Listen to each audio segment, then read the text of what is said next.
There's a lot of studies that show some students, when they see too much feedback, get a little nervous. It stresses them out. Other students, they say, if there's not enough feedback, how am I going to learn? So there's a hard balance there.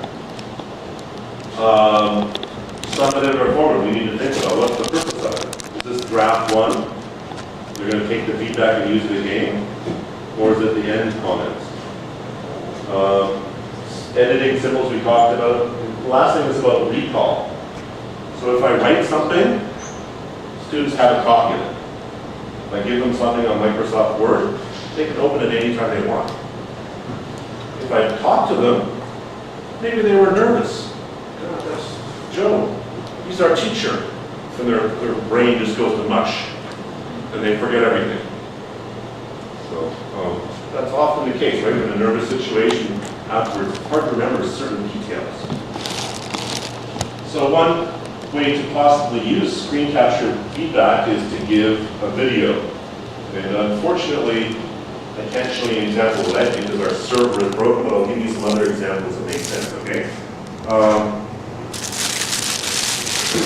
If we think about a rating class, often it's a process, draft 1, draft 2, draft 3.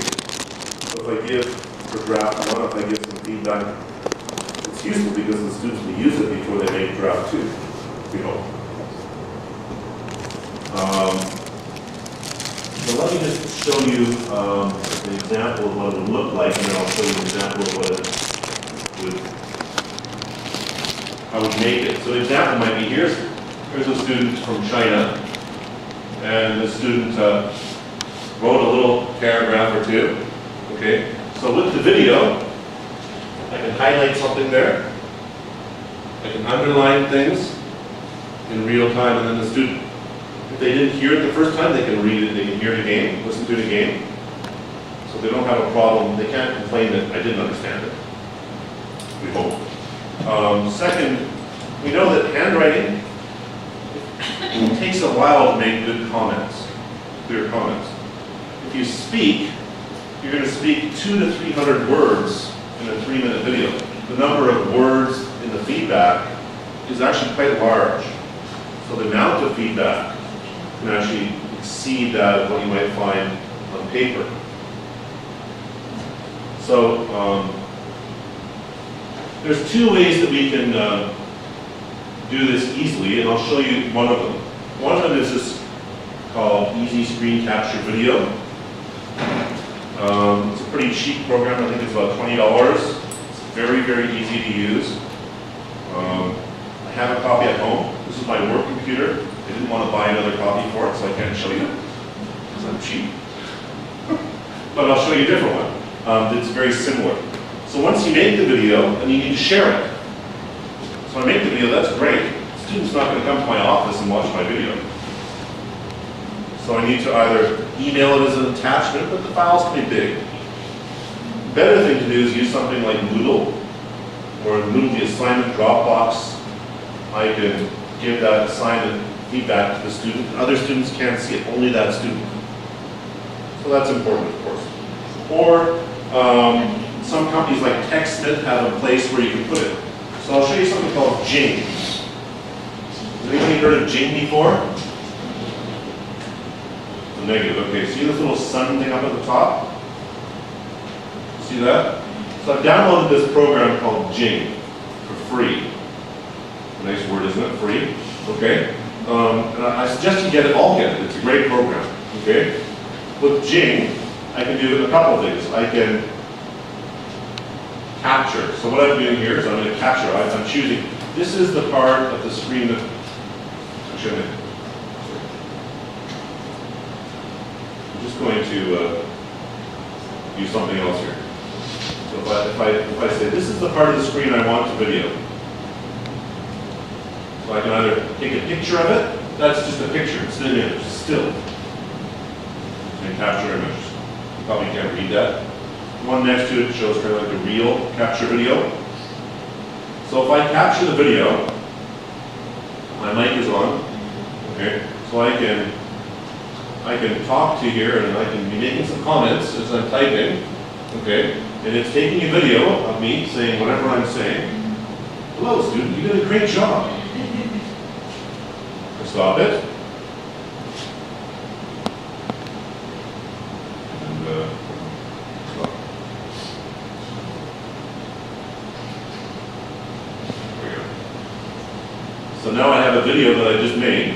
So I can talk to you here and I can make a comment with the typing. Okay?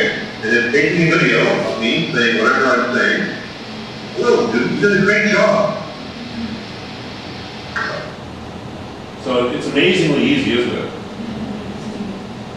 Jing has some really great features, really easy to make. Okay? It's free, did I mention that? And the screen size, once you make the video, is very small. So I can share it. If the file's too big, I can't send it very easily. There's a lot of problems with big files. The only downside of Jing is that it doesn't have that cursor. I showed you the picture of the other one that shows the yellow cursor. So that yellow cursor is very useful. If I'm talking about something and I want to show, I just want to highlight it. This is a problem here. This word order is incorrect. This idea isn't very clear. That highlighter kind of makes it clear for students. Otherwise, they're both very good products. So then if I wanted to save it, I can save it as test, go to my desktop, and there's my desktop. The thing you have to think about when you use these types of files is, so there it is there, okay, is to make sure that when you save it as a certain file, it's something that's easy for a student to open. Some things like MK, MP3 or MP4, easy to open.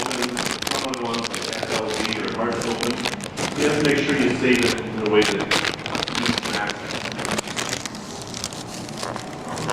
So that's just one idea. So the one thing is to use that for giving feedback.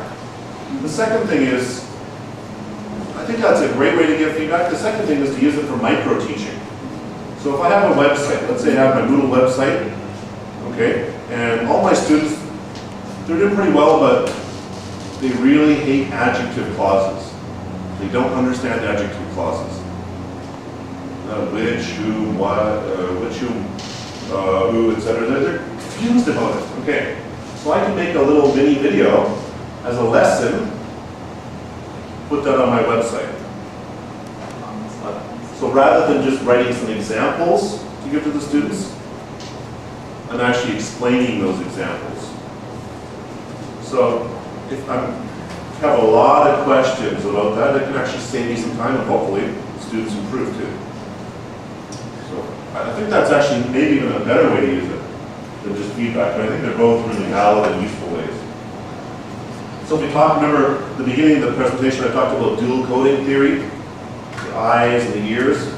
Something like screen capture video kind of has those elements. So not only are they reading something, because they're reading it on the screen, but they're also hearing something, right? Seem like something worth considering? So, I think that was one other thing I needed to say about that. Yeah, the benefits of a screen capture video are first that you have a short video response. The number of words in the feedback can vastly exceed the amount of writing I do. To write 300 words on someone's essay can take a long time. Whereas if I'm speaking, of course my English might not be quite as perfect because we speak differently than we write. But I think it's just as useful. In a shorter period of time for the teacher. The second is students don't have to learn all those messy editing symbols like SV and PL, which everyone hates. I forget something. And the last is it ties into a lot of the theories that we know are true about online learning. If someone wants this PowerPoint, by the way, afterwards, you email me on some cards, I'll email it to you. Here's a link here as well. by a guy who's done a lot of research on this area, Russell Stannard. He has a good example that I took that screenshot from, that you can watch and see how he uses it. I'd rather give you my examples, which is what I've done in the past, but we have a server change at TRU, and I couldn't access some of my videos from Thailand right now on the old Google website. So that's the first thing I was going to mention today, screen capture video. The second thing is called VoiceThread. There's a website called voicethread.com. Also free. Teachers love that word. Okay. So VoiceThread is something where you got the idea, voice, right? It's got to do with listening and speaking primarily. Students can upload comments about a topic using a telephone. I don't know why they would use that, but they could. Okay. They can use video. So if I have my webcam here, I can make a quick video as a comment by clicking on this. I'm told that the internet connection here is pretty poor. Otherwise, I just go to the website and show you. Okay, that's a lot better. We can use a microphone and record. We can type something. So what does it look like? So here's an example of something I did about 2 years ago. I put an image up in the middle. This is intermediate listening and speaking class. They were talking about global issues. Okay, so up here in the top, there's me up at the top. So I model it. So I gave some instructions and gave an example of what the students should do. And it's something they listen to. So they click there, they hear my voice. Each of the students had a job. They had some questions. And what they had to do was make a comment. So they hit the comment button. On that comment button, they can use the microphone or video. So this student here, he recorded something, okay, and talked about the questions. So what it is a way of collaboratively discussing this topic.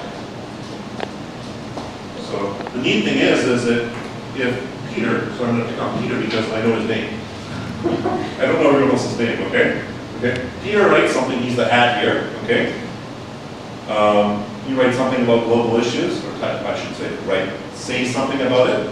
He speaks for a minute or two about the topic. Albert, he wants to comment back to Peter. He can comment to Peter's comment. Then Lana says, I disagree. And he comments back to Albert. So you can create tasks that would identify what the students need to speak about. You might say, you have to respond to somebody else, which means you have to listen to them.